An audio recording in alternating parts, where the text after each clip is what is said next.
Hi, I'm John and welcome back to my Lair of Action Figures, where I'll be talking and reviewing action figures from different manufacturers. Today we're going to be taking a closer look at another G.I. Joe Classified series. It's going to be again Christmas or Christmas before time, because we're going to be reviewing two different figures from the Classified line. Of course, this is Firefly. So you have the first Firefly that came out in 2010 with the first series of figures. This is a Cobra Island exclusive, so this was only sold at Target and you could pick it up at Toys R Us in Canada, and if you were not very lucky you could only pick it up from Hasbro Pulse Europe, due to the fact that nobody else was allowed to sell them because of Hasbro's rules about not wanting to sell G.I. Joe to general customers around Europe. So that's a bit something that sucks a little bit, but hey, that's the things that go with it. Now afterwards in 2023, Hasbro decided to go with a bit of a different look, because here they really went out of their mind. 2010 was really 2021. Hasbro really wanted to do something a bit new, wanting to go for weird pistols and all this kind of stuff. So of course, people didn't really like it. There's some interesting ideas. When we be diving into the figure itself, we'll be talking a bit more about it and showing you the little things that they did and where the inspiration came for this figure. Now, of course, due to the fact that people were not happy, of course, in 2023, Hasbro decided to come out with a Firefly that looks like the Firefly from 1984. So I guess you understand what's going to happen now. We're going to talk history about the figure. So here is my mint in box figure from 1984. Let's put him over here. Now this figure is really fantastic. I really like it. Sadly, this one has a bit of a tear, but it's the box is never opened, but there's a little tear on it, who doesn't make it perfect. But I'm happy to have this figure mint in box because he was really fantastic. Sadly, never managed to get this one in the Action Force line. There was a lot of the Action Force guys who are the regular G.I. Joes from the 1982, 83, 84 line that were available, but for some kind of mysterious thing, when I was going to England, this guy never showed up, so I only got him later on. Funny fact also, this figure never was released in the original line that went in Europe. We got, of course, Storm Shadow, but this guy kind of eluded us. They came out with some other versions, but this guy never came out in Europe. So, as you can see, this is a really fantastic figure. Comes with a small telephone, the backpack, with the tools, everything.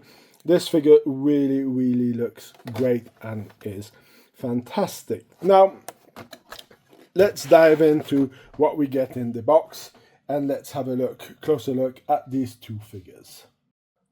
So, as we're going to be starting by Firefly, the Cobra Island version of this figure, who's number 21 in the thing. Of course, we get the figure, we get his backpack with a bit of tools, we get a mine, we get some kind of, I would say like a drone, but looks like something from a Terminator movie.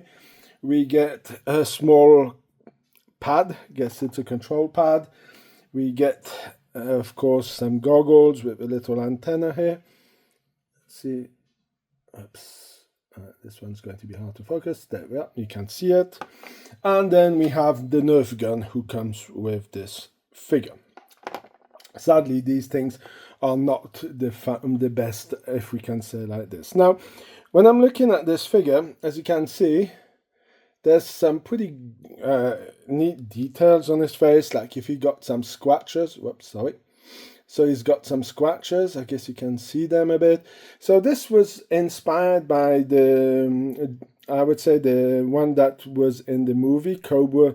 I can't remember because I really didn't like those movies, but played by Ray Stevenson. He also had some, and what they wanted to go on to was a kind of an armored version of this guy. Sadly, the vest doesn't come off, or you will have to cut it off, but as you can see, he's really geared up like some kind of guy who's going to go into not pose any bombs, but going to retrieve them. So This was a part who was a bit weird on this figure, so this is something that I'm not too keen about. Of course, we can have a closer look at the backpack. As you can see, there's some tools, there's a few paints. There's a really cool thing that you can slide in behind the back. This I really think is a great idea. Now if we take this, of course, let's see, I remember that you could clip this on. I think it goes on behind here, if I'm not mistaken. No, it must be in front here. So that you can, where did this go? I really forgot about this. I haven't built up this guy in a little while, but I know that the bomb goes on and clips on. Should have done a test before. Now let's have a look behind, because I guess we can see that behind the box. No, there's no picture, but I do remember that the drone can fix the bomb on. I just cannot remember how does it fix on. I thought it was in front, but as you can see, that's what it's done for. So let's gear up this guy here. Let's put the backpack on. So of course everything attaches to the backpack, so that's something who's pretty neat, if we can call it like this. So of course I have to put this in here because this is how it clips in. As you can see, really pretty neat. Comes in like this. Let's put this on here. Now I do think the figure does look really badass as a thing, and of course the gun is a bit ridiculous, but you also have a little place so you can clip it on here. I think it goes in the best way like this. So you have everything geared up, and this is how it looks. Now of course we're going to go and have a look at the 2023 version, who is number 84 in the classified line. So of course we have the hoverboard boxes. I do not like them, I prefer the blisters, but we're not going to continue about me ranting about those hoverboard boxes. Let's have a look at what we get with this box. Of course, we get a small remote control car. We get, of course, the remote forward. We get his night vision, some kind of stuff. Looks like the guy from this game's Silent Cell. Can't remember if that's the right thing. Splinter Cell. Yeah, that's the game. I didn't play it that much. I was more of a Metal Gear guy, so shows you how old I am. So let's go in. The backpack with some neat details. You have some landmines. Of course, you have a machine gun with a silencer, who's a bit similar to the one that you get, kind of inspiration from the one you have here. Of course, you can remove it, and the silencer here can also be removed and put on the pistol if you want to. Now, personally, I really like this figure. I think they did some really great job in upgrading it. The figure is really cool. The fact that you have a place to store the knife over here really makes it look makes it great, even if it's maybe a bit big.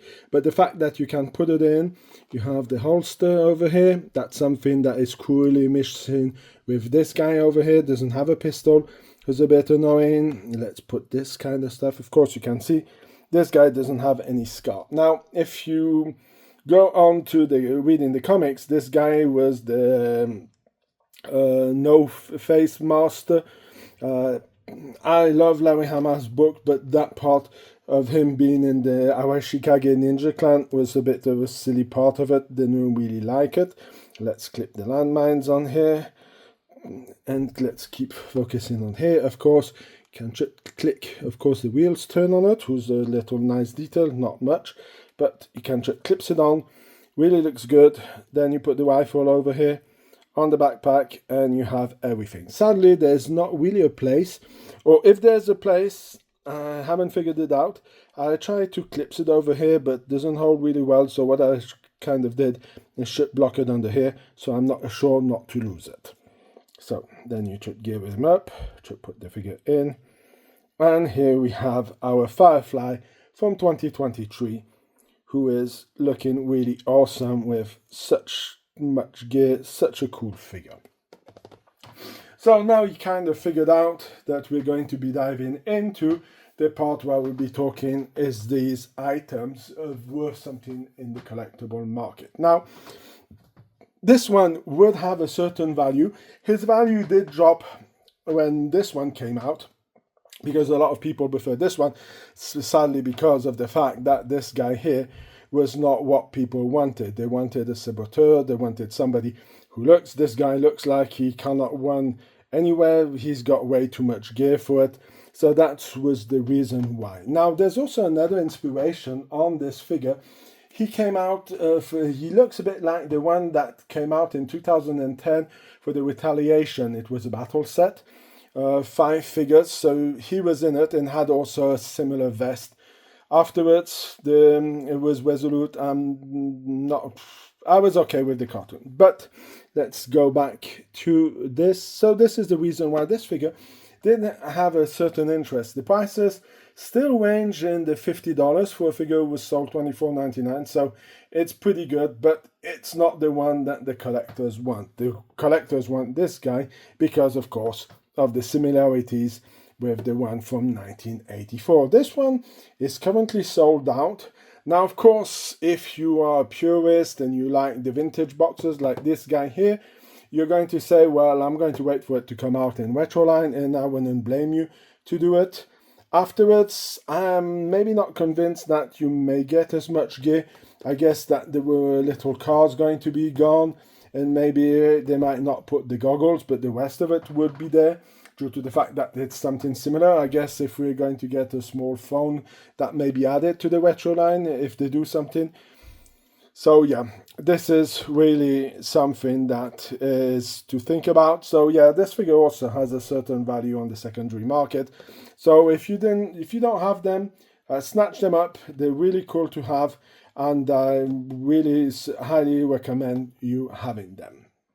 So now I'm going to give you my final thoughts about these figures, and this is going to be also what do I think these figures are out of 10. Now, this one here, as I said, has many problems because the fact of the way they choose to gear him up, there's some good ideas. So I'm going to give this figure an 8 out of 10. I think it's a bit silly that he doesn't have a different rifle, doesn't have a pistol, doesn't have a knife.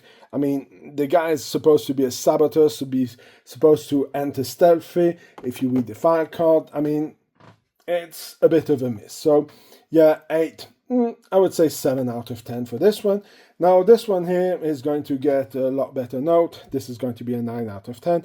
I know that I'm a huge G.I. Joe fan, and maybe I'm not so objective about my comments, but I mean, this figure comes with everything.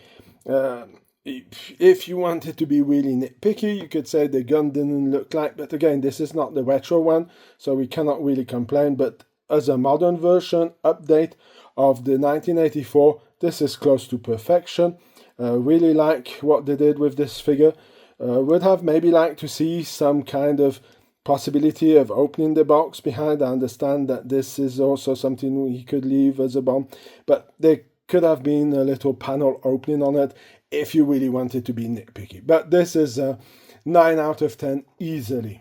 So that's going to be the end of it for my review on Firefly from the G.I. Joe Classified series. If you like this video, please leave a like, share, comment in the section. If you have any suggestions, please let me know. Also, you can go and check some of the pictures I did with these figures. I have the links in the description for the Facebook page, where I have some news, talk about some stuff, where I have some other stuff for sale, and also some archives. So if you want to go and have a check that out, you can go. The link's there. You want to see my pictures, there's also a link for my Instagram page. So I hope you have a fantastic day, and I hope to see you in my next video. Bye!